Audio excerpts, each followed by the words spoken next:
رهبران کشورهای اروپایی عازم واشنگتن شدند و با ولادیمیر زلنسکی رئیس جمهوری اوکراین می‌پیوندند که زیر فشار دونالد ترامپ است تا سازش صلح با روسیه را هرچه زودتر بپذیرد.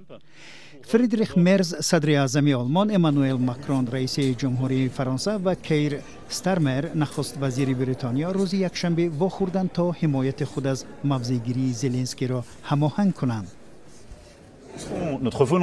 هدف نهایی ما نشان دادن موضع‌گیری یگانه اروپایی ها و اوکراینی ها در این لحظه حل مناقشه است.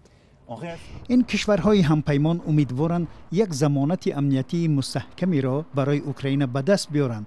پیشتر از این در روز جمعه دونالد ترامپ با ولادیمیر پوتین در الیاسک واخورد.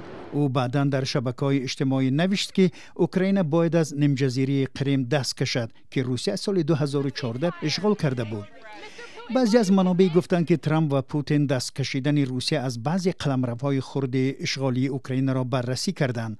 در عوض اوکراین باید از قلمروهای وسیع در شرق دست کشد و جنگ در جبهه‌های دیگر را قطع کند. روسیه 51 قلمرو اوکراین را تحت نظارت دارد، از جمله 31 ولایت دانسک را که سال 2014 به آن وارد شده بود.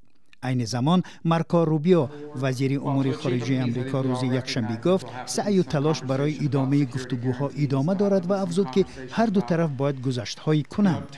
و همچنین افزود اگر روسیه و اوکراین آماده نباشند امریکا صلح را با زور به آنها بار کرده نمیتواند. همپیمان‌های زلنسکی سخت امیدوارند که ملاقات نوبتی مثل دیدار او و ترامپ در ماه فوریه نمی شود.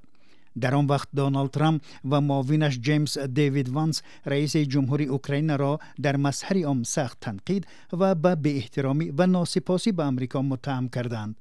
زلنسکی روز یکشنبه بعد صحبت با اورسولا وان در لین رئیس کمیسیون اروپا گفت جبهه‌های فعلی جنگ باید اساس برای گفتگوهای صلح باشد.